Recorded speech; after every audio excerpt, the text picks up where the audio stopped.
വഴികളിലേക്ക് പ്രേക്ഷകർക്ക് സ്വാഗതം. കൃപയുടെ വഴികളിലൂടെയുള്ള യാത്ര ഇന്ന് എത്തി നിൽക്കുന്നത് കോട്ടയം ചുങ്കം സ്വദേശികളായ ബിനു പ്രിയ ദമ്പതികളിലാണ്. ഇന്നത്തെ ന്യൂക്ലിയർ ഫാമിലിയും ബിഗ് ഫാമിലിയും തമ്മിലുള്ള അന്തരവും ബിഗ് ഫാമിലിയിലുള്ള രസകരവും ദൈവികവുമായ അനുഭവങ്ങൾ പങ്കുവയ്ക്കുകയാണ് ബിനു പ്രിയ ദമ്പതികൾ കൃപയുടെ വഴികളിലൂടെ.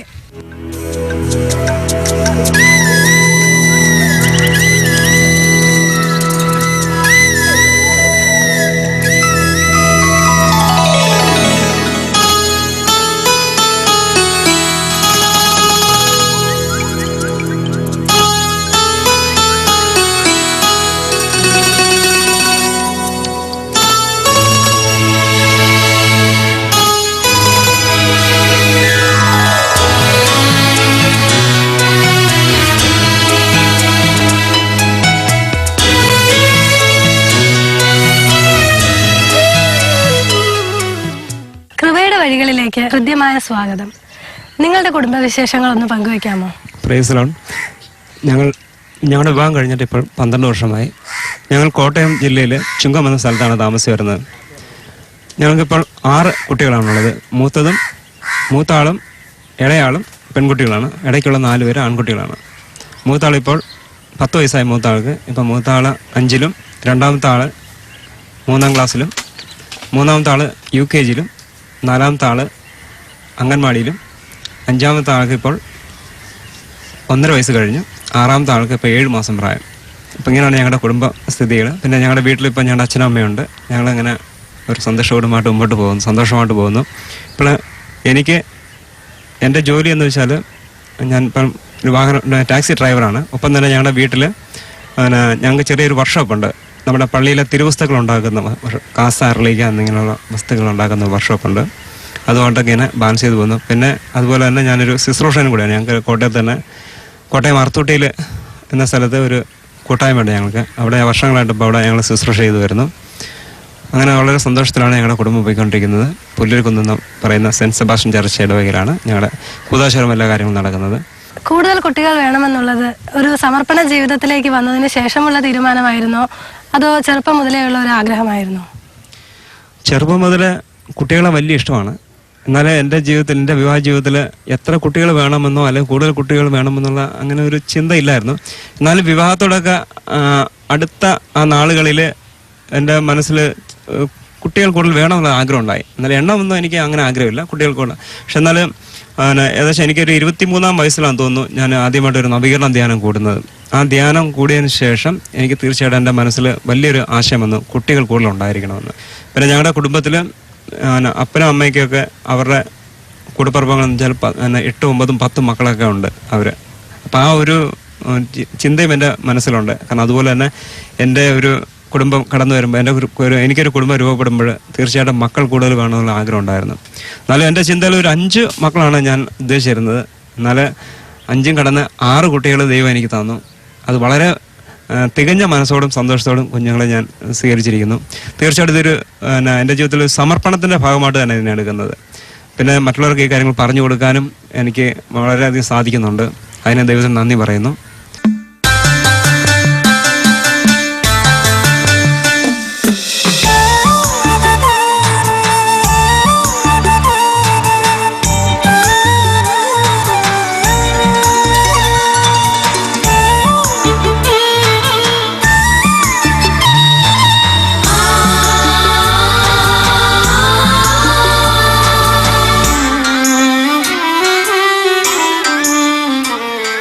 ഇന്നത്തെ കാലഘട്ടത്തിലെ ന്യൂക്ലിയർ ഫാമിലിയും ബിഗ് ഫാമിലിയും തമ്മിലുള്ള ഒരു വ്യത്യാസം എന്താണെന്ന് നിങ്ങൾക്ക് പറയാമോ? അല്ലെങ്കിൽ അതിൻ്റെ അഡ്വാൻറ്റേജ് എന്താണ്? നിങ്ങളൊരു ബിഗ് ഫാമിലി ആയതുകൊണ്ട് അതിൻ്റെ അഡ്വാൻറ്റേജ് എന്തൊക്കെയാണെന്ന് ഒന്ന് പങ്കുവയ്ക്കാമോ? തീർച്ചയായിട്ടും അതിനെക്കുറിച്ച് പറയാൻ സാധിക്കും. ന്യൂക്ലിയർ ഫാമിലി എന്ന് പറയുമ്പോഴും നമുക്കറിയാം, ഇപ്പം ഞങ്ങളുടെ ചുറ്റുവട്ടത്തും ഞങ്ങളുടെ ബന്ധുമിത്രാദികളിലും സുഹൃത്തുക്കളിലും ഞങ്ങളോട് ബന്ധപ്പെടുന്ന പല കുടുംബങ്ങളിലും ഞങ്ങൾ കണ്ടിട്ടുണ്ട്. കാരണം 1-2 കുട്ടികളുള്ള ഫാമിലിയിൽ അവർ ആ കുഞ്ഞുങ്ങളെ വളർത്താനെടുക്കുന്ന തത്രപ്പാടും പിന്നെ അതിലുപരി അവരെക്കുറിച്ചുള്ള ആകുലത ഉൾക്കൊണ്ടയും വളരെ വലുതാണ്. ഈ അണുകുടുംബം എന്ന് പറയുന്ന കുടുംബത്തിലെ കുഞ്ഞുങ്ങളെക്കുറിച്ചുള്ള കാര്യം പറയുന്നത് തീർച്ചയായും അവർക്ക് ഭയങ്കര ആകുലത ഉൾക്കൊണ്ടയാണ്. പക്ഷെ ഞങ്ങളെ സംബന്ധിച്ചുള്ള ഞങ്ങളുടെ അനുഭവം വെച്ച് പറയുകയാണെങ്കിൽ ഈ 6 കുഞ്ഞുങ്ങളെക്കുറിച്ച് ഒരു ആകുലത ഉൾക്കൊണ്ടയില്ല. കാരണം എന്ന് വെച്ചാൽ ഞങ്ങൾ മനസ്സിലാക്കിയിരിക്കുന്നത് കുഞ്ഞുങ്ങൾക്ക് ഇപ്പം ഞങ്ങളെ 1.5 വയസ്സുള്ള കൊച്ചിന് പോലും ഒരു സ്വയം പര്യാപ്തത എല്ലാ കാര്യങ്ങളും വന്നതുപോലെ ഒരു ഫീലിംഗ് ഞങ്ങൾക്കുണ്ട്. കാരണം എന്തോ എല്ലാ കുഞ്ഞുങ്ങളെല്ലാം അവരവരുടെ ചില കാര്യങ്ങളൊക്കെ അവർ തന്നെ സ്വന്തമായിട്ട് ചെയ്യുന്ന ഒരു പ്രവണത. അതുപോലെ അവർ കളിക്കാൻ പോകുമ്പോഴും അല്ലെങ്കിൽ സ്കൂളിൽ പോകുമ്പോഴും മടങ്ങി വരുമ്പോഴൊന്നും ഞങ്ങൾ ഒരുപാട് ആകുലപ്പെടാറില്ല. എന്നാൽ ഞങ്ങളുടെ തൊട്ടടുത്ത് 2 കുഞ്ഞുങ്ങളുള്ള ഒരു വീട്ടിൽ ഒരമ്മച്ചി ഒരു ദിവസം വൈകുന്നേരം വളരെ വിഷമിച്ച് ഓടി ഞങ്ങളുടെ വീട്ടിലേക്ക് വന്നു ഒരു ദിവസം. അപ്പോൾ അവർ പറഞ്ഞു, കൊച്ചു ഇതുവരെ സ്കൂളിൽ നിന്ന് വന്നില്ല, നിങ്ങളുടെ കൊച്ചു വന്നോ? ഞങ്ങളുടെ കൊച്ചു വന്നില്ല. അവർ ഒരുമിച്ചാണ് വരുന്നത്.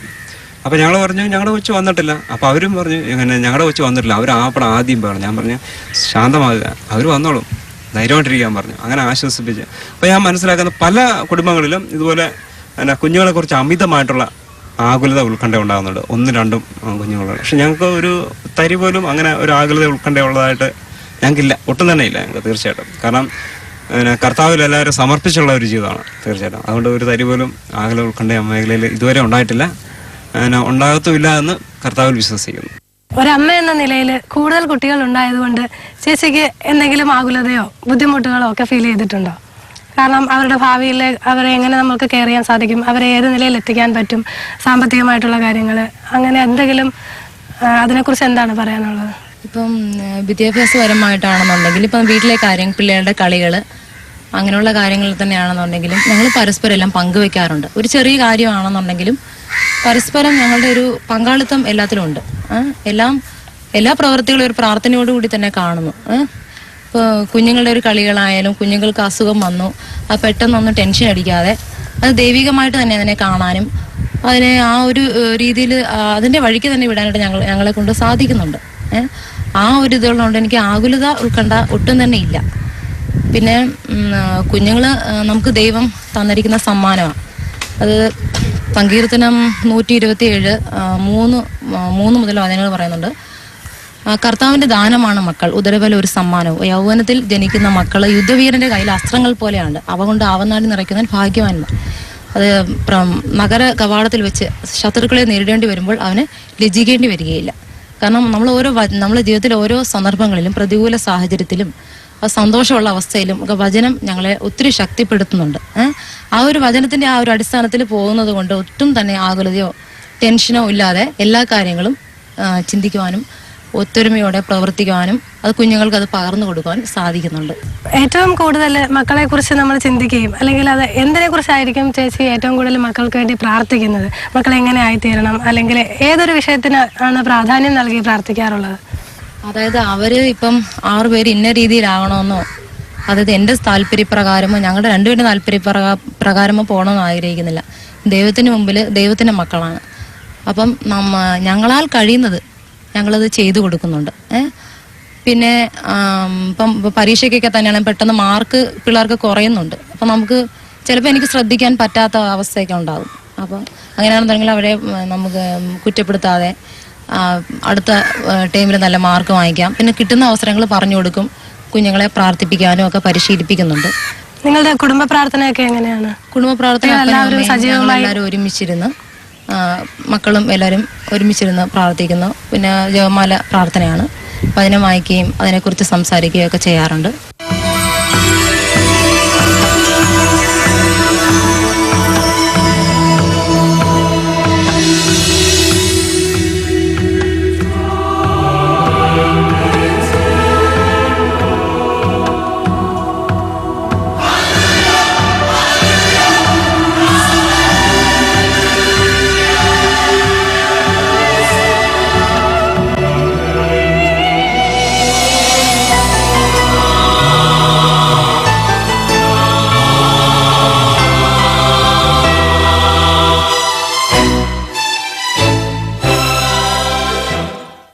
കൂടുതൽ മക്കൾ വേണമെന്നുള്ള ആഗ്രഹത്തെ നിങ്ങളത് ദൈവത്തിൽ അർപ്പിച്ചുകൊണ്ട് മുന്നോട്ട് നീങ്ങുമ്പോൾ നിങ്ങൾക്ക് എന്തെങ്കിലും പ്രതിസന്ധികൾ ഉണ്ടായിട്ടുണ്ടോ? മറ്റുള്ളവരുടെ ഭാഗത്തു നിന്നുള്ള കുറ്റപ്പെടുത്തലുകളോ, ഇന്നത്തെ കാലത്ത് ഇത് ആവശ്യമില്ല അല്ലെങ്കിൽ അങ്ങനെയുള്ളതായിട്ടുള്ള ചിന്തകളൊക്കെ മറ്റുള്ളവരിൽ നിന്നും വന്നിട്ടുണ്ടോ? അതൊക്കെ നിങ്ങൾ എങ്ങനെയാണ് തരണം ചെയ്തത്? കൂടുതൽ മക്കള് ഞങ്ങളുടെ വലിയൊരു ആഗ്രഹമായിരുന്നു, അത് ദൈവം തന്നു. എന്നാൽ ഞങ്ങൾക്ക് 1ഉം 2ഉം കുട്ടികളൊക്കെ ഉണ്ടായ സമയത്ത് വലിയ പ്രശ്നങ്ങളൊന്നുമില്ലായിരുന്നു. പക്ഷെ 3ാമത് ഗർഭം ധരിച്ചപ്പോൾ പല വേണ്ടപ്പെട്ടവരും സുഹൃത്തുക്കളും പലയിടത്തു നിന്നൊക്കെ പല വിധത്തിലുള്ള എതിർപ്പുകളും കളിയാക്കലും ഒക്കെ തുടങ്ങിയായിരുന്നു. പലരും പല വിധത്തിൽ പല വാക്കുകൾ കൊണ്ട് ഞങ്ങളെ വേദനിപ്പിച്ചിട്ടുണ്ട്. ഇൻഡയറക്റ്റ് ആയിട്ടോ ഡയറക്റ്റ് ആയിട്ടോ ഒക്കെ അങ്ങനെ പലരും പറഞ്ഞിട്ടുണ്ട്. പക്ഷെ എന്നാലും ഞങ്ങൾ അതിനെ ഒട്ടും തന്നെ അതിനൊരു വില കൽപ്പിച്ചില്ല. കാരണം ഞങ്ങൾക്കൊരു ബോധ്യമുണ്ട്, ഇത് കർത്താവിൻ്റെ പ്രവൃത്തിയാണ്. കാരണം മക്കളില്ലാതെ എത്രയോ ദമ്പതികൾ നമ്മളോട് പ്രാർത്ഥന സഹായം തേടുമ്പോൾ നമുക്ക് ദൈവം അനുവദിച്ചു തരുന്ന ഈ മക്കൾ തരുന്ന ഈ വലിയ ദാനമാണല്ലോ മക്കൾ. അപ്പോൾ ഇത് നമുക്ക് കിട്ടുമ്പോൾ തീർച്ചയായിട്ടും ഞങ്ങൾക്ക് വലിയ സന്തോഷമായിരുന്നു. എന്നാലും മറ്റ് പ്രതിസന്ധികളോ അല്ലെങ്കിൽ സുഭാഷിതം 29-25 പറയുന്നുണ്ട്, മനുഷ്യനെ ഭയപ്പെടുന്നത് ഒരു കെണിയാണ്. അപ്പം ഞങ്ങൾക്ക് തന്നെ അറിയാം ഇതൊരു കെണിയാണ്. കാരണം നമ്മളെ വെട്ടിൽ വീഴ്ത്താനുള്ള കെണിയാണ്, അല്ലെങ്കിൽ നമ്മുടെ വിശ്വാസ ജീവിതത്തെ ഭംഗം വരുത്താനുള്ള കെണിയാണെന്നറിയാം, അല്ലെങ്കിൽ ദൈവിക പദ്ധതിയെ അത് തകിടം മറിക്കാനുള്ള ഒരു കെണിയാണെന്ന് മനസ്സിലാക്കി തന്നെ ഞങ്ങൾ ഒരുമിച്ചിരുന്ന് പ്രാർത്ഥിക്കായിരുന്നു ഈ വിഷയത്തിന്. 4ാമത് കുട്ടി ഉണ്ടായപ്പം ശക്തമായ പ്രതിഷേധമൊക്കെ പല ആൾക്കാരും പറഞ്ഞു, സുഹൃത്തുക്കളൊക്കെ അങ്ങനെയുള്ള പല ആൾക്കാരും ഇതിനെതിരെ ശക്തമായിട്ടൊക്കെ പറയുകയുണ്ടായി, കളിയാക്കുണ്ടായി, ആക്ഷേപിക്കുണ്ടായി. പിന്നെ 5ാമതൊക്കെ ആയപ്പം പിന്നെ അതങ്ങ് ഒതുങ്ങി. അപ്പം അവരോട് ഇനി പറഞ്ഞിട്ട് കാര്യമില്ല എന്നുള്ള ഒരു ചിന്തയൊക്കെ അവർക്ക് വരാൻ തുടങ്ങി. 6ാമതായപ്പോൾ ഒട്ടുമില്ല, തീർത്തും എല്ലാവരും ശാന്തരായി. അപ്പോൾ ഇത് നമ്മുടെ കയ്യിൽ നിന്നും നിൽക്കുന്ന കാര്യമില്ലെന്ന് അവർക്ക് മനസ്സിലായി, ഇത് ദൈവത്തിൻ്റെ പ്രവൃത്തിയാണെന്ന് മനസ്സിലായി. തീർച്ചയായിട്ടും 6 പേര് ഞങ്ങൾ വളരെ സന്തോഷമായിട്ട് സ്വീകരിച്ചിരിക്കുന്നു. അതിന് ഞങ്ങൾക്ക് വളരെ സന്തോഷമുള്ളത്. അതിന് ഒട്ടും തന്നെ പിന്നെ അവരെയൊക്കെ ഒന്ന് കുറച്ച് മുമ്പ് പറഞ്ഞതുപോലെ ഒന്ന് അവരുടെ കാര്യങ്ങളൊക്കെ ഒന്ന് നടത്തിക്കൊണ്ടുപോകാനുള്ള സാധാരണ ഉണ്ടാകുന്ന ബുദ്ധിമുട്ടുകളും പ്രയാസങ്ങളൊക്കെ ഉണ്ട്. പ്രധാനമായിട്ടും ഞങ്ങൾക്ക് ഉറക്കമൊക്കെ തീർത്തും കുറവാണ്. രാത്രി കാലങ്ങളിൽ ഉറക്കം കുറവുണ്ട്. കാരണം ആ സമയത്തൊക്കെ പിള്ളേരുടെ കാര്യം നോക്കണം. ഒരാൾ കരയുമ്പോൾ ഒരാൾക്ക് മൂത്രം ഒഴിക്കണം, ഒരാൾക്ക് മറ്റങ്ങനെ എല്ലാ കാര്യങ്ങളൊക്കെ മെയിൻറ്റെയിൻ ചെയ്ത് വരുമ്പം ഞങ്ങൾക്ക് തീർച്ചയായും നല്ല പിടിപ്പ് ജോലിയാണ്. പക്ഷെ അത് വളരെ സന്തോഷമായിട്ടും ആ സമയത്തും ഒരു പ്രാർത്ഥനയിലൂടെ തന്നെ ഞങ്ങളത് ആ ജോലികളൊക്കെ മുമ്പോട്ട് നീങ്ങുന്നു, വളരെ സന്തോഷത്തോടെ നീങ്ങുന്നു. അതിനൊട്ടും തന്നെ ഞങ്ങൾക്കൊരു ഭാരം, ഞങ്ങളുടെ മനസ്സിനെ അത് ഭാരപ്പെടുത്തുന്നില്ല. കാരണം ഇത് ഈ കാലഘട്ടത്തിൽ മാത്രമേ ഞങ്ങൾക്ക് ഈ ഒരു സൗഭാഗ്യം കിട്ടത്തുള്ളൂ. കുഞ്ഞുങ്ങളെ ശുശ്രൂഷിക്കാനും അവർ വേണ്ട കാര്യങ്ങൾ ചെയ്യാനൊക്കെ ഈ കാലഘട്ടത്തിൽ കിട്ടത്തുള്ളൂ. ഇനി ഒരു കാലഘട്ടത്തിൽ ഇപ്പോൾ അങ്ങനെ കിട്ടിയെന്ന് വരത്തില്ല ഞങ്ങളുടെ ജീവിതത്തിൽ. അപ്പം ഞങ്ങൾക്ക് ജീവിതത്തിൽ അനുവദിച്ചിരിക്കുന്ന കാലഘട്ടത്തിൽ ഞങ്ങൾ ഏറ്റെടുക്കേണ്ട ശുശ്രൂഷകളും ഞങ്ങൾ ചെയ്യേണ്ട പ്രവൃത്തികളും ദൗത്യങ്ങളൊക്കെ അത് 100% ഉത്തരവാദിത്വത്തോടും ഭംഗിയോടും കൂടെ പ്രാർത്ഥനയോടും കൂടെ ചെയ്യണം എന്നുള്ള ഒരു വലിയ ഒരു ആഗ്രഹവും ദൈവത്തിലുള്ള പ്രാർത്ഥനയും എപ്പോഴും ഞങ്ങൾക്കുണ്ട്. ഇന്നത്തെ കാലത്ത് കുട്ടികളുടെ വിദ്യാഭ്യാസവും അവർക്ക് വേണ്ട വസ്ത്രവും ഇതൊക്കെ വാങ്ങാനും അവരെ പഠിപ്പിച്ച് നല്ലൊരു നിലയിലാക്കാനും ധാരാളം ചെലവ് വരുന്ന ഒരു അവസ്ഥയാണ്. അപ്പോൾ ഈ ഒരു സാഹചര്യങ്ങളൊക്കെ നിങ്ങൾ മുന്നിൽ കണ്ടുകൊണ്ട് തന്നെയാണോ ഇങ്ങനൊരു തീരുമാനം എടുത്തത്? അല്ലെങ്കിൽ സാമ്പത്തികമായിട്ട് അവരെ നല്ല നിലയിൽ എത്തിക്കാനുള്ള ഒരു വരുമാനം നമ്മളുടെ ഇപ്പോഴുള്ള അവസ്ഥയിൽ ലഭിക്കുന്നുണ്ടോ? കുഞ്ഞുങ്ങൾ കൂടുതൽ വേണമെന്നുള്ള ആഗ്രഹം ഞങ്ങൾക്കുണ്ടായപ്പോൾ, അല്ലെങ്കിൽ കുഞ്ഞുങ്ങളെ ഞങ്ങൾക്ക് ലഭിച്ചപ്പോൾ, ഞങ്ങൾ ഒരിക്കലും അവരുടെ വളർത്തുന്ന ചെലവിനെക്കുറിച്ചോ അല്ല വിദ്യാഭ്യാസത്തിൻ്റെ അല്ലെങ്കിൽ വസ്ത്രങ്ങളുടെ അവരുടെ പ്രാഥമിക ആവശ്യങ്ങളുടെ ചെലവിനെക്കുറിച്ചോ ഒന്നും ഞങ്ങളങ്ങനെ ഒട്ടും തന്നെ ചിന്തിച്ചിട്ടില്ല. കാരണം എന്ന് വെച്ചാൽ ഞങ്ങളുടെ കഴിവുകൊണ്ടല്ല ഈ കുഞ്ഞുങ്ങളെ ഞങ്ങൾക്ക് കിട്ടിയത്, തീർച്ചയായിട്ടും ദൈവത്തിൻ്റെ ഒരു അനന്തമായ സ്നേഹ പദ്ധതി കൊണ്ടാണ്. അപ്പോൾ തീർച്ചയായിട്ടും അവരുടെ കാര്യങ്ങളിൽ ദൈവം 100% ശ്രദ്ധാലുവാണ്, അല്ലെങ്കിൽ ദൈവം അവരെ പരിപാലിക്കുന്നുള്ള ഉത്തമ വിശ്വാസമുണ്ട്. കാരണം വചനം പറയുന്നു, നിന്നെ വിളിച്ചവൻ വിശ്വസ്തനാണ്. അപ്പോൾ വിശ്വസ്തനായ ദൈവത്തിൽ ഞങ്ങൾ അടിയറ വയ്ക്കുന്നു, ശരണം പ്രാപിക്കുന്നു. അതല്ലാതെ ഞങ്ങൾക്ക് മറ്റൊരു മാർഗ്ഗവുമില്ല. കാരണം ഞങ്ങളുടെ അനുദിന ജീവിതത്തിൽ ഞങ്ങൾക്ക് വളരെയധികം സാമ്പത്തിക ബുദ്ധിമുട്ടിലൂടെ കടന്നു പോകുമ്പോഴും ഞങ്ങൾക്ക് അനുദിനം ഞങ്ങളുടെ ജീവിതത്തിൽ ഞങ്ങളുടെ ആവശ്യഭാരങ്ങളൊക്കെ ദൈവം കറക്റ്റ്, അതായത് ഒന്നും തന്നെ കുറയാതെ എല്ലാ കാര്യങ്ങളിലും വലിയ ക്രമീകരണം ദൈവം നടത്തുന്നുണ്ട്. തീർച്ചയായിട്ടും അതിന് അനുനിമിഷം ഞങ്ങൾ നന്ദി പറഞ്ഞുകൊണ്ടിരിക്കുകയാണ്. കാരണം ഞങ്ങൾ ഈ അത്ഭുതങ്ങൾ മുൻപിൽ കാണുന്നത് പോലെ ഞങ്ങളുടെ ജീവിതത്തിൽ ഓരോ കാലഘട്ടങ്ങളിലും ഞങ്ങളുടെ ഓരോ സാഹചര്യങ്ങളിലും ഓരോ പ്രതിസന്ധികളിലും ഞങ്ങളത് അത്ഭുതം ദൈവത്തിൽ കാണുന്നുണ്ട്. ഇവിടെ ഒന്ന് മാത്രം ഞങ്ങൾക്കറിയാം, ദൈവത്തിൽ ആശ്രയിക്കുക അല്ലാതെ വേറെ ഒരു മാർഗവുമില്ല. സങ്കീർത്തനം പറഞ്ഞ പോലെ ദൈവത്തെ ഭയപ്പെടുകയും അവിടുത്തെ കൽപ്പനകളിൽ ആനന്ദിക്കുകയും ചെയ്യുന്നവൻ ഭാഗ്യവാൻ, നിന്റെ മക്കൾ പ്രബലരാകുമെന്നാണ് വചനം പറയുന്നത്. തീർച്ചയായിട്ടും ഞങ്ങൾ അങ്ങനെ തന്നെ ചെയ്യുന്നത്. കൂടുതൽ ദൈവത്തോട് പ്രാർത്ഥിക്കുകയും ദൈവത്തിൽ ആശ്രയിക്കുകയും, ഏതൊരു ചെറിയ കാര്യത്തിലും വലിയ കാര്യത്തിലും ഒരുപോലെ ഞങ്ങൾ ദൈവത്തിൽ ആശ്രയിക്കുന്നു. കൂടുതൽ ദൈവവചനത്തിൽ അവൻ്റെ കൽപ്പനകളിൽ ആനന്ദിക്കാൻ ശ്രമിക്കുകയും അതിനുവേണ്ടി പരിശ്രമിക്കുകയൊക്കെ ചെയ്യുന്നുണ്ട്, പ്രാർത്ഥിക്കുന്നുണ്ട്. അവിടെ ദൈവം വളരെ മനോഹരമായി തന്നെ ഞങ്ങളെ നടത്തിക്കൊണ്ട് പോകുന്നു.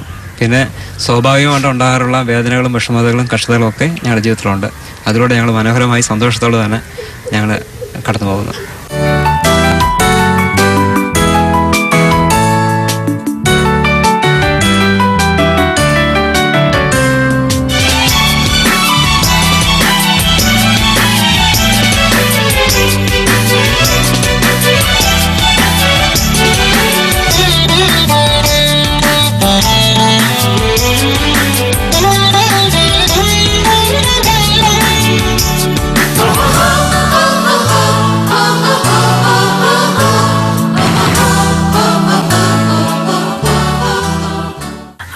കുട്ടിക്ക് ഇപ്പോൾ 7 മാസമാണ്. ഇനിയും ദൈവം കുട്ടികളെ നിങ്ങൾക്ക് നൽകുകയാണെങ്കിൽ അത് സ്വീകരിക്കാൻ നിങ്ങൾ തയ്യാറാണോ? ഞങ്ങൾ സ്വീകരിക്കാൻ തയ്യാറാണ്. ശരിക്കും ഞങ്ങൾക്ക് 7 മക്കളുണ്ടായിരുന്നു. ഒരാൾ ഉദരത്തിൽ വെച്ച് 2 മാസം പ്രായമായപ്പോൾ അബോർഷനായി പോയി. അങ്ങനെ ഒരാൾ നഷ്ടപ്പെട്ടു പോയി. എന്നാലും കർത്താവ് ഇനി തന്നാൽ തീർച്ചയായിട്ടും ഞങ്ങൾ സന്തോഷത്തോടെ സ്വീകരിക്കാൻ തയ്യാറാണ്. അതിന് ഞങ്ങൾക്ക് ഒരു മടുപ്പുമില്ല. ദൈവത്തിന് നന്ദി പറയുന്നു അക്കാര്യത്തിൽ. ഒരു കുട്ടിയെ തന്നെ ഗർഭം ധരിക്കുമ്പോൾ വളരെ ബുദ്ധിമുട്ടുകളും അല്ലെങ്കിൽ സ്വന്തം സൗന്ദര്യത്തെക്കുറിച്ച് ആകുലതയുള്ള സ്ത്രീകളുള്ള സമൂഹമാണ് ഇന്ന് നമ്മുടേത്. അപ്പോൾ ഈ ചെറുപ്പകാലത്ത് തന്നെ ഈ 6 മക്കളെ പ്രസവിക്കുകയും ആ സമയത്തൊക്കെ ഡെലിവറിയുടെ സമയത്തൊക്കെ ഉണ്ടായിരുന്ന ചേച്ചിയുടെ മാനസികാവസ്ഥ അല്ലെങ്കിൽ ആ സമയത്തൊക്കെ എങ്ങനെയാണ് ഈ ഒരു ഗർഭാവസ്ഥയെ നോക്കിക്കാണുകയും പ്രാർത്ഥനാ ജീവിതവും ഒക്കെ എങ്ങനെയായിരുന്നു? ഓരോ ഡെലിവറി കഴിയുമ്പോഴും സ്വാഭാവികമായിട്ട് സംഭവിക്കാവുന്ന ആ ഒരു വേദനയും ശാരീരികമുള്ള ഒരു ബുദ്ധിമുട്ടും ഒക്കെ ഉണ്ടായിരുന്നു. പിന്നെ മനസ്സെപ്പോഴും പ്രാർത്ഥനയിലായിരുന്നു. അത് കൊണ്ട് കൂടുതലായിട്ട് ദൈവത്തിൽ ആശ്രയിച്ചത് കൊണ്ട് അതിനൊക്കെ തരണം ചെയ്യാനായിട്ട് സാധിച്ചു എന്നാണ് എനിക്ക് തോന്നുന്നത്.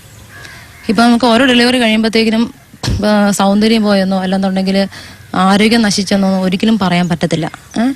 അപ്പോൾ നമുക്ക് ഓരോ കാര്യങ്ങൾ ചെയ്യാനും കുഞ്ഞുങ്ങളെ നോക്കുവാനും മറ്റ് വീട്ടിലെ കാര്യങ്ങളൊക്കെ നോക്കുവാനും ദൈവം അതിനുള്ള ആരോഗ്യവും ശക്തിയൊക്കെ ഇപ്പോഴും നൽകുന്നുണ്ട്. അതനുസരിച്ച് മുന്നോട്ട് പോകുന്നുണ്ട്.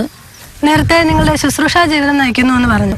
എങ്ങനെയാണ് നിങ്ങളുടെ ശുശ്രൂഷാ ജീവിതം മുന്നോട്ട് പോകുന്നത്? അല്ലെങ്കിൽ എന്തൊക്കെ കാര്യങ്ങളാണ് നിങ്ങൾ ചെയ്യുന്നത്? നേരത്തെ സൂചിപ്പിച്ച പോലെ കോട്ടയത്ത് അറുത്തുട്ടി എന്ന് പറഞ്ഞ സ്ഥലത്തിലാണ് ഞങ്ങളുടെ നസറത്ത് എന്നൊരു കൂട്ടായ്മയാണ് ഞങ്ങൾക്കുള്ളത്. അവിടെ ജിൽസൺ ബ്രദർ എന്ന് പറഞ്ഞ ബ്രദർ ഞങ്ങളുടെ കൂട്ടായ്മ നയിച്ചുകൊണ്ട് പോകുന്നത്. അപ്പോൾ ഞങ്ങളുടെ ആ കൊച്ചു കൂട്ടായ്മയിൽ ഞങ്ങൾ പല വിധത്തിലുള്ള ശുശ്രൂഷകളുണ്ട്. വചന ശുശ്രൂഷ, അതുപോലെ കൗൺസിലിങ്, അതുപോലെ മറ്റു ഉപദേശങ്ങൾ, പിന്നെ അതുപോലെ ഗാന ശുശ്രൂഷകൾ, ജപമാല പ്രാർത്ഥന എല്ലാം അടങ്ങുന്ന ശുശ്രൂഷകളാണുള്ളത്. പ്രധാനമായിട്ടും ഞങ്ങൾക്ക് പൊതുപ്രാർത്ഥന എന്ന് പറയുമ്പോൾ വെള്ളിയാഴ്ച ഞങ്ങൾക്ക് ഒരു പൊതുപ്രാർത്ഥന ഉണ്ട് അവിടെ. അതിലാണ് ഞങ്ങളുടെ ഈ വചന പ്രഘോഷണവും അതുപോലെ ജപമാല വചനം ധ്യാനിച്ചുകൊണ്ടുള്ള ജപമാലകളും പ്രാർത്ഥനകളും പിന്നെ അതുപോലെ ഗാന ശുശ്രൂഷകൾ. അതിൽ പ്രധാനമായിട്ട് ഞാൻ വചന ശുശ്രൂഷയും അതുപോലെ ഗാന ശുശ്രൂഷയൊക്കെ എന്നെയാണ് ഫലമേൽപ്പിച്ചിരിക്കുന്നത്. അതുകൊണ്ട് അങ്ങനെ ആ ഒരു ശുശ്രൂഷ വളരെ ഉത്തരവാദിത്തോടുകൂടി തന്നെ ചെയ്തിട്ട് പോകുന്നു. അതിൽ ദൈവത്തിന് നന്ദി പറയുകയാണ്. കാരണം അങ്ങനെ ഒരു ശുശ്രൂഷ എനിക്ക് ഒരു ശുശ്രൂഷനായിട്ട് ദൈവം എന്നെ ഉയർത്തിയാൽ. അതുപോലെ തന്നെ എൻ്റെ ജീവിത പങ്കാളി അതുപോലെ തന്നെ അവിടെ ഗാന ശുശ്രൂഷയിൽ സഹായിക്കുന്നുണ്ട്. മറ്റുള്ളവർക്ക് പല കാര്യങ്ങൾ പറഞ്ഞു കൊടുക്കാനും ഉപദേശങ്ങൾ വചനം പറഞ്ഞു കൊടുക്കാനൊക്കെ സഹായിക്കുന്നുണ്ട്. അങ്ങനെ ഒരു നല്ല രീതിയിൽ ഒരു ശുശ്രൂഷ ചെയ്ത് നയിച്ചു പോകുന്നു. പിന്നെ പുറത്തും ഞങ്ങൾ ശുശ്രൂഷകൾക്കായിട്ട് പല ഭവനങ്ങളിലൊക്കെ പോകാറുണ്ട്. അങ്ങനെ നല്ലൊരു ജീവിതാനുഭവമാണ് ഞങ്ങൾക്ക് ഈ ശുശ്രൂഷയിലൂടെ കിട്ടുന്നത്. അപ്പം അങ്ങനെ ഒരു ശുശ്രൂഷ ജീവിതത്തിലേക്ക് കടന്നു വന്നതുകൊണ്ടും കൂടെയാണ് ഞങ്ങൾക്ക് ഈ മക്കളുടെ മേഖലയിൽ ഒരു നല്ല തീരുമാനം എടുക്കാൻ ഞങ്ങൾക്ക് പറ്റിയത്. കാരണം ധാരാളം മക്കൾ വേണമെന്നുള്ള തീരുമാനമൊക്കെ ഉണ്ടായത്. അതുകൊണ്ട് തീർച്ചയായിട്ടും ദൈവത്തിന് എല്ലാവരും നന്ദി പറഞ്ഞുകൊണ്ട് സന്തോഷത്തോടെ ഈ ശുശ്രൂഷ ഞങ്ങൾ ചെയ്തുകൊണ്ട് പോകുന്നു.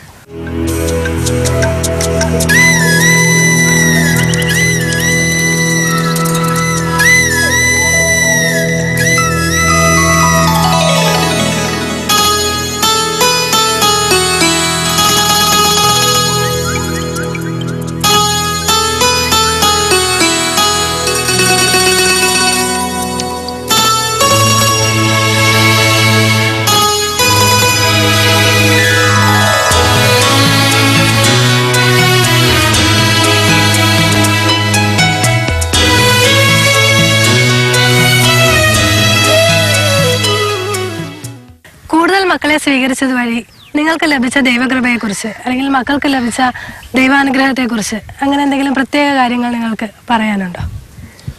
തീർച്ചയായിട്ടും പറയാനുണ്ട്. കൂടുതൽ മക്കൾ ഉണ്ടായത് കാരണം ഞങ്ങൾ പല വ്യക്തികളെ ഒരു ശ്രദ്ധാപാത്രങ്ങളാണ് ഞങ്ങൾ. പലരും ഞങ്ങളെ ശ്രദ്ധിക്കുന്നുണ്ട്. ഞങ്ങൾ അറിയപ്പെടാത്ത ആൾക്കാർ ഞങ്ങളെ ശ്രദ്ധിക്കുന്നുണ്ട്. എൻ്റെ പല സുഹൃത്തുക്കളും അതുപോലെ പല പരിചയമുള്ള ചില ദമ്പതികളൊക്കെ പലരും ഞങ്ങളിപ്പോൾ സമീപിച്ചിട്ടുണ്ട്. അതിൽ ആ കൂട്ടത്തിൽ മക്കളില്ലാത്ത ദമ്പതികളുണ്ട്. അവർക്ക് മക്കളെ ലഭിക്കാൻ വേണ്ടി പ്രാർത്ഥിക്കാനായിട്ട് അവർ ആവശ്യപ്പെടുന്നുണ്ട്. പിന്നെ അതിലും വേദനാജനമായ ഒരു കാര്യം എന്താണെന്ന് വെച്ചാൽ 1-2 മക്കളുള്ള ദമ്പതികൾ അവർ ഈ പ്രസവം നിർത്തിയ ദമ്പതികളുണ്ട്. അങ്ങനെ പല കുടുംബങ്ങളും ഞങ്ങളോട് വന്നിട്ട് കരഞ്ഞു പ്രാർത്ഥിച്ചിട്ടുണ്ട്. ഞങ്ങൾക്ക് ഇനി മക്കളെ ആഗ്രഹിക്കുന്നു, ഇനി അതിനെന്തെങ്കിലും ഒരു പോംവഴിയുണ്ടോ എന്നൊക്കെ ചോദിച്ചിട്ട് പലരും വളരെ വേദനയോടുകൂടിയും സങ്കടത്തോടെ ഞങ്ങളെ സമീപിച്ചിട്ടുണ്ട്. എന്നാൽ ഞങ്ങളിത് ഞങ്ങളെ 5ാമത്തെയും 6ാമത്തെയും ഡെലിവറി നടന്നത് കോട്ടയത്ത് ഇവിടെ കിടങ്ങൂർ ലിറ്റിൽ ലോർത്ത് ഹോസ്പിറ്റലായിരുന്നു. അപ്പോൾ അവിടുത്തെ സിസ്റ്ററാണ് ഡോക്ടർ. അപ്പോൾ ഡോക്ടർ ഞങ്ങളോട് ഇങ്ങനെ പറഞ്ഞിട്ടുണ്ട്, ഇങ്ങനെ പ്രസവം നിർത്തിയ ആരെങ്കിലും ഉണ്ടെങ്കിൽ അവർക്ക് വീണ്ടും കുഞ്ഞുങ്ങളെ താല്പര്യപ്പെടുന്നുണ്ടെങ്കിൽ എൻ്റെ അടുത്തേക്ക് പറഞ്ഞു വിട്ടാൽ മതി. ഞാൻ അവർക്ക് വേണ്ട ഉപദേശങ്ങളും പിന്നെ അതിന് ചെയ്യേണ്ട ചികിത്സകളും ഞാൻ ചെയ്തു കൊള്ളാം. ഒരുപക്ഷെ അത് വിജയിക്കുമായിരിക്കും, കുട്ടികൾ കൂടുതലുണ്ടാകാൻ സാധ്യത ഉണ്ടാകുമായിരിക്കും എന്നൊക്കെ ഇങ്ങനെ പറഞ്ഞായിരുന്നു. അപ്പോൾ അതുകൊണ്ട് അവരെയൊക്കെ ഞാൻ അങ്ങനെയുള്ള ദമ്പതികളെ ഞാൻ ഈ ഡോക്ടറിൻ്റെ അടുത്തേക്ക് പറഞ്ഞു വിട്ടിട്ടുണ്ട്. അപ്പോൾ അവരെല്ലാവരും ഇതുവരെ റിസൾട്ട് വന്നിട്ടില്ല, എങ്കിലും അവർ ആഗ്രഹിച്ചു. അപ്പം ഞങ്ങളെ ഒരു മാതൃകയാക്കി സ്വീകരിച്ചുകൊണ്ട് ഒട്ടും പ്രതീക്ഷിച്ചില്ല ഞങ്ങളിങ്ങനെ ഒരു തീരുമാനം എടുക്കുന്നോ, ഞങ്ങൾക്ക് എത്ര മക്കളുണ്ടാകുന്നോ, അങ്ങനെ ആരും തന്നെ ഒട്ടും പ്രതീക്ഷിക്കാത്തൊരു ഒരു ഒരു സംഭവമാണിത്. എന്തായാലും അതിൽ തീർച്ചയായിട്ടും പലരും അത്ഭുതത്തോടുകൂടി ഞങ്ങളെ നോക്കുന്നത്.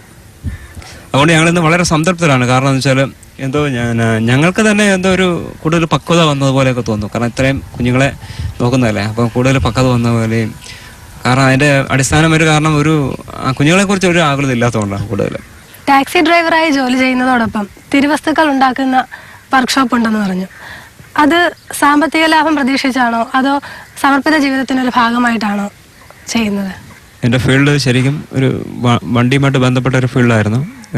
നേരത്തെ ഞാനൊരു മെക്കാനിക്കും കൂടിയായിരുന്നു. എന്നാലിപ്പോൾ ഞാനത് ആ ഒരു ഫീൽഡ് മാറി ഒരു ഡ്രൈവർ മേഖലയിലേക്ക് കടന്നു വന്നു. അതുപോലെ തന്നെ വീട്ടിലുള്ള ഒരു ചെറിയ വർക്ക്ഷോപ്പ് ഉണ്ട്. അതുപോലെ കാസ അർലിക്ക അങ്ങനെ തിരുവസ്തുക്കൾ ഉണ്ടാക്കുന്നത്. അത് ഞങ്ങളുടെ പാരമ്പര്യമായിട്ട് ഞങ്ങളുടെ അപ്പൻ്റെ അപ്പനൊക്കെ ചെയ്തുകൊണ്ടിരുന്ന ഒരു തൊഴിലാണ്. എന്നാൽ ടാക്സി ഡ്രൈവർ ഒരു ടാക്സി ഓടിച്ചുകൊണ്ട് തന്നെ നമുക്ക് എല്ലാ കാര്യങ്ങളും മുമ്പോട്ട് നീക്കാൻ ഒക്കത്തില്ല. അപ്പോൾ അതുകൊണ്ട് ഞാൻ ഈ ഒരു 8-9 വർഷമായി ഞാൻ ഈ തിരുവസ്തുക്കൾ ഉണ്ടാക്കുന്ന ആ ഒരു മേഖലയിലേക്ക് തിരിഞ്ഞിട്ട്. എന്നാൽ അതിൽ നിന്ന് എനിക്ക് കിട്ടിയ ഒരു അനുഭവം എന്താണെന്ന് വെച്ചാൽ, ഇതൊരു തിരുവസ്തുക്കൾ ഉണ്ടാക്കുമ്പോൾ തീർച്ചയായിട്ടും അത് നമുക്കറിയാം കൂദാശ കാര്യങ്ങൾക്കാണ് ഇതെല്ലാം ഉണ്ടാക്കുന്നത്. അപ്പോൾ അതിലൊരു പ്രാർത്ഥനയോടെ അത് ചെയ്യാനും അപ്പോൾ എനിക്കൊരു ഓർഡർ കിട്ടുമ്പോഴും അത് ഓർഡർ തന്ന ആളെയും അത് ഉപയോഗിക്കുന്ന ആളെയും അതിൻ്റെ ആശീർവാദം സ്വീകരിക്കുന്ന ജനങ്ങളെയൊക്കെ സമർപ്പിച്ച് പ്രാർത്ഥിച്ചൊക്കെയാണ് ഞാനിത് ഉണ്ടാക്കുന്നത്. അപ്പോൾ ഇതിലൂടെ സാമ്പത്തിക ലാഭം തീർച്ചയായിട്ടും ഉണ്ട്. അതുപോലെ തന്നെ ഒരു സമർപ്പണത്തിൻ്റെ ഭാഗമായിട്ടും ഞാൻ ഇതിനെ സ്വീകരിച്ചിട്ടുണ്ട്. തീർച്ചയായിട്ടും ഒരു തിരുവസ്തു ഉണ്ടാക്കുക എന്ന് പറഞ്ഞാൽ ഒരു ഭാഗ്യമാണ്. കാരണം ഓസ്തിരവന യേശുവിനെ എഴുന്നള്ളിച്ച് വെച്ചിരിക്കുന്ന ഒരു അർലിക്ക അത് ഉണ്ടാക്കുക എന്ന് പറഞ്ഞാൽ എന്നെ സംബന്ധിച്ചോളം ഞാൻ ആ ഒരു കഴിവ് തന്ന ദൈവം, അതിനുള്ള ജ്ഞാനവും അറിവും തന്ന ദൈവം, തീർച്ചയായിട്ടും ദൈവത്തിന് നന്ദി പറയുന്നു. അതൊരു സമർപ്പണത്തിൻ്റെ ഭാഗമായിട്ടാണ് സ്വീകരിക്കുന്നത്.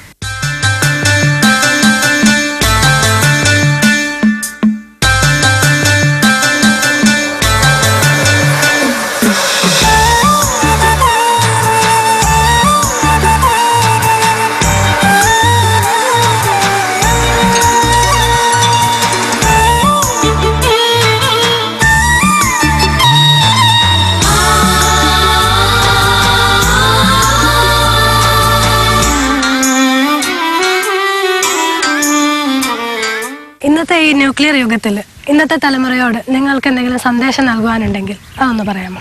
തീർച്ചയായിട്ടും പറയുവാനുണ്ട്. സങ്കീർത്തനം 128 അതിൻ്റെ 3-ാം വാക്യത്തിൽ പറയുന്നുണ്ട്, ദൈവഭക്തിന് ദൈവം കൊടുക്കുന്ന അനുഗ്രഹങ്ങളാണ് അത് നിങ്ങളുടെ മക്കൾ നിങ്ങളുടെ മേശയ്ക്ക് ചുറ്റും ഒലിവ് തൈകൾ പോലെയാണെന്നാണ് വചനം പറയുന്നത്. അപ്പോൾ ഈ ഒലിവ് തൈകളെക്കുറിച്ച് ഇങ്ങനെ ചിന്തിച്ചപ്പോൾ ദൈവം തന്ന ഒരു കാര്യമാണ് ഉൽപ്പത്തി പുസ്തകം 7-8 അധ്യായത്തിൽ നോഹയുടെ കാലഘട്ടത്തിൽ ഒരു പെട്ടകം പണിയുന്നതും അവിടെ ഒരു ജലപ്രളയം ഉണ്ടായി ഭൂമി മുഴുവൻ നശിപ്പിച്ച് വേർതിരിച്ച് വീണ്ടെടുക്കപ്പെട്ടവർ മാത്രം, കർത്താവ് തിരഞ്ഞെടുത്തവർ മാത്രം ആ പെട്ടകത്തിൽ പ്രവേശിക്കുകയും ബാക്കിയെല്ലാം നശിച്ചു പോവുകയും സംഭവം നമ്മൾ പലപ്പോഴും കേട്ടുള്ളതാണ്. അതിൽ വചനം പറയുന്നു, ആകാശത്തിന് ഉയർന്നു നിൽക്കുന്ന പർവ്വതങ്ങളുടെ മുകളിൽ 15 മുഴം ഉയരത്തിൽ വരെ വെള്ളം വന്നെന്നാണ് പറയുന്നത്. അപ്പോൾ അത് എൻ്റെ അർത്ഥം ഭൂമി മുഴുവൻ നശിച്ചെന്ന, അവിടെ നശിക്കാത്ത ഒന്നും തന്നെയില്ല. അപ്പോൾ ഏകദേശം 1 വർഷക്കാലം ഈ ജലപ്രളയം ഭൂമിയിലുണ്ടായിരുന്നു. 1 വർഷക്കാലം ഉണ്ടായിരുന്നു. നോഹയുടെ 600-ാം വയസ്സിലാണ്, 600-ാം വയസ്സിൽ 2-ാം മാസത്തിലാണ് ജലപ്രളയം ആരംഭിക്കുന്നത്. 601 1-ാം മാസത്തിൽ ഈ ജലം പൂർണ്ണമായിട്ടും വറ്റിപ്പോകുന്നതായിട്ട് വചനം പറയുന്നത്. അപ്പോൾ ഏകദേശം ഈ 1 വർഷക്കാലം ഈ ഭൂമി മുഴുവൻ മൂടിയിരുന്ന ജലം ഭൂമി മുഴുവൻ നശിച്ചുപോയി. ഭൂമിയിൽ അതുകൊണ്ട് ഉണ്ടായിരുന്ന ജീവജാലങ്ങളും സസ്യലതാദികളും എല്ലാം നശിച്ചുപോയി. എന്നാൽ ഈ വെള്ളം വറ്റാറായപ്പോൾ ഒരു മലങ്കാക്കയെ നോഹ വെളിയിലേക്ക് വിടുന്നുണ്ട്. അത് തിരിച്ചു വരുന്നു. ഒരു പ്രാവിനെ വിടുന്നു, അതും തിരിച്ചു വരുന്നു. ഒരാഴ്ച കഴിഞ്ഞ് പിന്നെയും ഒരു പ്രാവിനെ വിടുന്നു. ഒരാഴ്ച കഴിഞ്ഞ് പ്രാവിനെ വിട്ടപ്പോൾ ആ പ്രാവിൻ്റെ ചുണ്ടിൽ ഒരു ഒലിവിൻ്റെ ഇല ഉണ്ടായിരുന്നു. അപ്പോൾ അതിനെക്കുറിച്ച് ചിന്തിച്ച് ഞാൻ അപ്പോൾ ഒലിവിൻ്റെ ഇല എന്ന് പറയുമ്പോൾ നമുക്കറിയാം ആ ഒലിവ് മരം പച്ചയോടെ നിന്നുകൊണ്ടാണ് ആ ഒലിവിൻ്റെ ഇല നശിക്കാത്തത്, അല്ലെങ്കിൽ ആ ഒലിവ് മലയ്ക്ക് ഒരു കേട് സംഭവിച്ചിട്ടില്ല. ഈ 1 വർഷക്കാലം വെള്ളത്തിനടിയിൽ നിന്ന് ഒലിവ് മലയ്ക്ക് ഒരു കേട് സംഭവിച്ചിട്ടില്ല. അപ്പോൾ എൻ്റെ ചിന്ത അങ്ങനെ പോയി. കാരണം കർത്താവിൻ്റെ മക്കൾ അത് നിങ്ങളുടെ മേശയ്ക്ക് ചുറ്റും ഒലിവ് തൈകൾ പോലെയാണ്. അപ്പോൾ കർത്താവിൻ്റെ ഭക്തനാണെങ്കിൽ, ദൈവ ശുശ്രൂഷകനാണെങ്കിൽ, അല്ലെങ്കിൽ ദൈവത്തിൻ്റെ ദാസനാണെങ്കിൽ അവൻ്റെ മക്കൾ തീർച്ചയായിട്ടും ഈ ഒലിവിൻ്റെ മരം നശിക്കാത്തതുപോലെ ഈ മക്കളും മേശയ്ക്ക് ചുറ്റും ഒലിവ് തൈകൾ പോലെ അവരൊരിക്കലും നശിക്കുകയോ അവർക്ക് കാലിടറുകയോ ചെയ്യില്ല. അവിടെ തീർച്ചയായിട്ടും മക്കളെ സ്വീകരിക്കാൻ ഈ ലോകത്തോട് പറയാൻ ഞങ്ങൾക്കുള്ളത്, തീർച്ചയായും മക്കൾ കൂടുതലുണ്ടാകുന്നത് അനുഗ്രഹമല്ലാതെ അവർക്ക് അതുകൊണ്ട് ഒരു കോട്ടം സംഭവിക്കത്തില്ല. അവർ തീർച്ചയായിട്ടും ഭൂമി മുഴുവനും, അത് ഞങ്ങൾ സാക്ഷികളാണ്, ലോകം മുഴുവനും അത് ഒരു സാക്ഷ്യമായി തീരുകയും ചെയ്യും തീർച്ചയായിട്ടും. അതുകൊണ്ട് മക്കൾ കൂടുതൽ എല്ലാവർക്കും ഉണ്ടാകട്ടെ എന്ന് ഞങ്ങൾ പ്രാർത്ഥിക്കുകയും ചെയ്യുകയാണ്. അതിനുള്ള മനസ്സും എല്ലാ ദമ്പതികൾക്കും ഉണ്ടാകട്ടെ എന്ന് പ്രാർത്ഥിക്കുകയാണ്. പൗരോഹിത്യം മാത്രമല്ല, സമർപ്പിത ജീവിതവും ദൈവവിളിയുടെ ഭാഗമാണെന്ന് വിശ്വസിക്കുകയും ദൈവേഷ്ടമനുസരിച്ച് ജീവിക്കുകയും ചെയ്താൽ നമ്മുടെ കുടുംബങ്ങളിലും ദൈവകൃപ ധാരാളമായി ഒഴുകുമെന്ന സന്ദേശമാണ് ബിനു പ്രിയ ദമ്പതികളിലൂടെ നമുക്ക് ലഭിച്ചത്. ഇന്നത്തെ കൃപയുടെ വഴികൾ ഇവിടെ പൂർണ്ണമാകുന്നു. അടുത്ത ആഴ്ച ദൈവകൃപ ഒഴുകുന്ന മറ്റൊരു സന്ദേശവുമായി നമുക്ക് വീണ്ടും കാണാം. നന്ദി.